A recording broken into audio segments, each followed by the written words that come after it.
Hey there, welcome to the March session of the Seller Workshop series. Today we are going to address so many questions that my sellers have going into the busiest time of the spring market. And one thing that everybody keeps asking is, when is the best time to go active? Is there a magic time? That sort of thing. And I'm going to let you know that there are 2 times this spring that I tell my sellers to be a little cautious of because it's going to affect the potential pool of buyers coming to see your home. Number 1 will be when Wake County is actually on spring break. So many families are traveling during that time, so it's going to reduce the pool of buyers that will be coming to see your home. Yes, they could have family that are coming in that may want to move to the area and they will come to see your house. But if you know you have a smaller pool of buyers during that time frame, I really do suggest that you try to avoid the weekend before or the weekend after. Just a suggestion. You don't have to do it. I'm just letting you know there could be fewer people coming to see your home. The next time is during graduations and that sort of thing. Our private schools generally get out in May, so it's hard to really go by them and their graduations. But we do know that Wake County traditional calendar, those high schools especially, will be getting out the first week in June with graduations thereafter. Now, does that mean that nobody's shopping for houses then? No. Of course, they're still shopping for houses. However, one thing to understand is that if they're having graduations and graduation parties and that kind of thing, they're not out shopping for houses. So again, the pool of buyers coming to see your home could be drastically reduced based on that. So keep that in mind if you're trying to find the magic time to put your house on the market. Avoiding spring break, avoiding graduations is just a suggestion that has worked for my sellers. Now, coming into this market right now, I have to tell you, you still really have to get this pricing absolutely right. And here's what I mean. I have sellers that have contacted me. We've been chatting and prepping their house and all the discussions about where the price might land based on data that we have at the moment for the area. Well, lo and behold, one of their neighbors' houses is currently coming soon and will go active a week before theirs does. We don't even have it theirs as coming soon, which is actually good. We are sitting no days on market at the moment. When you go coming soon, by the way, it does calculate days on market. So by the time you go active, it looks like you are 14 days on market, even though it's not true. And an uneducated buyer that doesn't know all this might think your house is already stale. That's just a little caution about the coming soon status. Now, I'm letting you know this because I love that their neighbor's house came on the market before theirs did. Number 1, because they feel like they listed way higher than I would have suggested for that square footage of a house. And now we can test that price point with the neighbor's house, not with my client's house.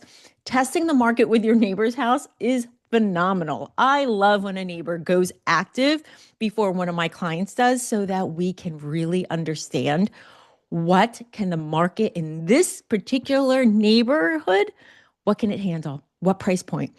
What can we test, push, that sort of thing? Or did they not list it for enough and there were too many people coming in, and then generally the price sells for higher. So it is fantastic when a neighbor's house unexpectedly goes up before yours to test the market. Love, love, love. And we are going to get so much data from that by the time we go active. And that's another thing. When we are looking at data, one thing you have heard about me, sellers, is that I am really focused on all of the data that's out there. And I'm not going to go and look 3 months back for how to price your house right now. No, no, no. We are focusing on the last 3 to 4 weeks. We want to see days on market most recently in the current conditions. We want to see the list price. We're not going to necessarily know what they close at just because they just went under contract. Nobody's giving us that information. It's illegal for them to tell us what it's closing at before it closes. However, what I'm letting you know is paying attention to square footage, list price, days on market will give us a really good indication of what we can do with your home. Pay attention to the numbers. Pay attention to the data. Let's get you set right, because it is still true in this market. We have people thinking this is back in 2021 when they could sell their house for 50,000 more than they bought it for just 2 years ago or whatever the case may be. Y'all, we need to still be cautious about list price. We really need to be aware of what is happening. Don't. It is still a killer thought, a killer move to price your house higher and negotiate down. Because when that happens, it's going to negotiate down more than you even wanted it to. Start your pricing right from the very start. Set it at, I'm going to give you a range. Okay. So whenever am out with my sellers, I am giving them a range of prices that they can potentially, consider, right? And then they always say, well, what would you put it at? And I will tell them based on the data. And I really hope that they listen to me, because then when we have to potentially lower to where I suggested in the first place, guess where those offers come in at? Even lower.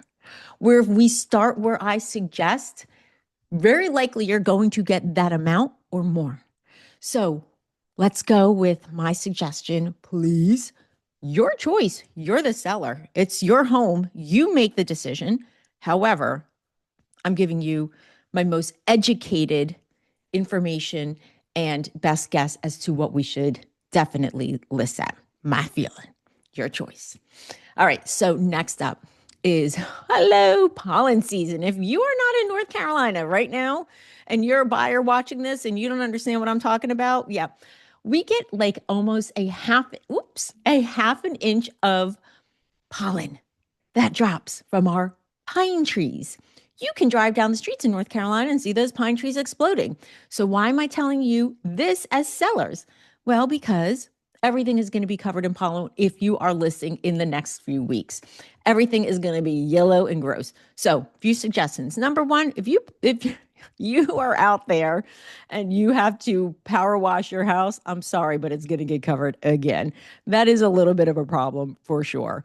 I do suggest that you either hose off the deck and everything else before an open house and that sort of thing, or blow the deck with a blower. So try and get as much pollen off of the deck, off of the porch, so that it's not getting dragged back in your house when they walk out and they walk back in. It is so nasty. Do your best. It's not going to be perfect, but you can try. Because again, if you're not from North Carolina and you don't understand, that pollen drops so fast throughout the day, you can wipe it off and it's back in seconds. To that note, power washing. I need to explain how important it is that you seriously consider power washing your driveway and your front walkway. It is a major first impression if they pull up and it's dark and it's dingy and it's dirty and it's gross versus white, bright, clean, and ready to go. When people, especially me as a buyer agent, see all those dark spots on your driveway, know what I'm seeing and know what I'm pointing out to my buyers? Oh, I bet you that water accumulates in that spot. I bet you it has drainage issues right in that spot. And I'm not wrong, because that's what's happening in your own driveway.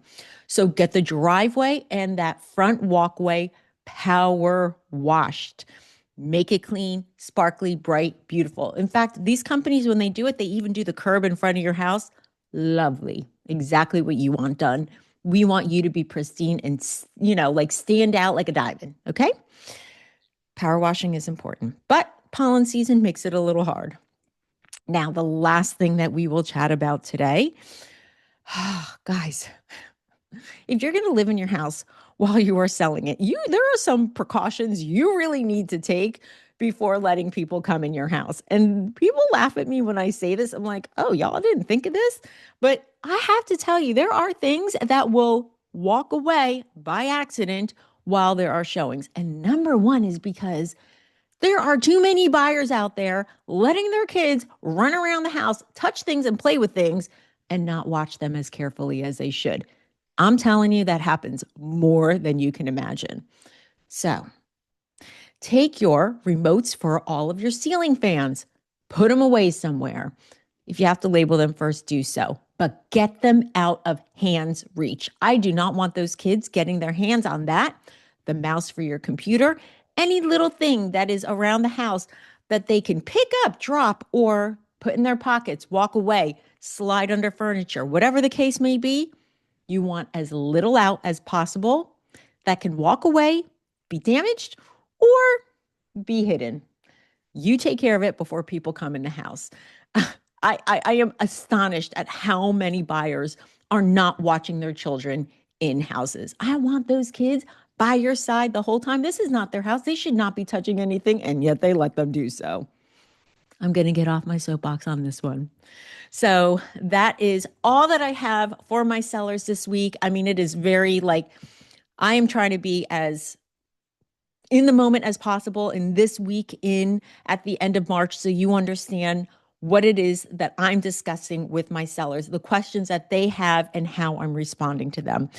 If you're in a different part of North Carolina, I can't necessarily speak to your exact location, but if you do have questions about selling your home and you need an agent across the state or across anywhere in the United States, please let me know. I have so many great partner agents that can help you that think like me and behave much like I do in terms of using the data and so forth.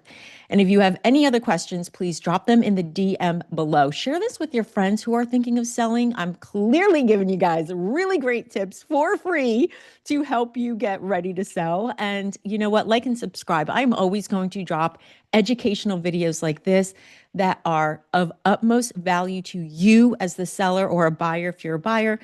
And I want to always make sure you are the most educated consumer out there in the market. So until next time, thank you so much for watching. Check out this video next that has tips for getting your home ready to sell. See you soon.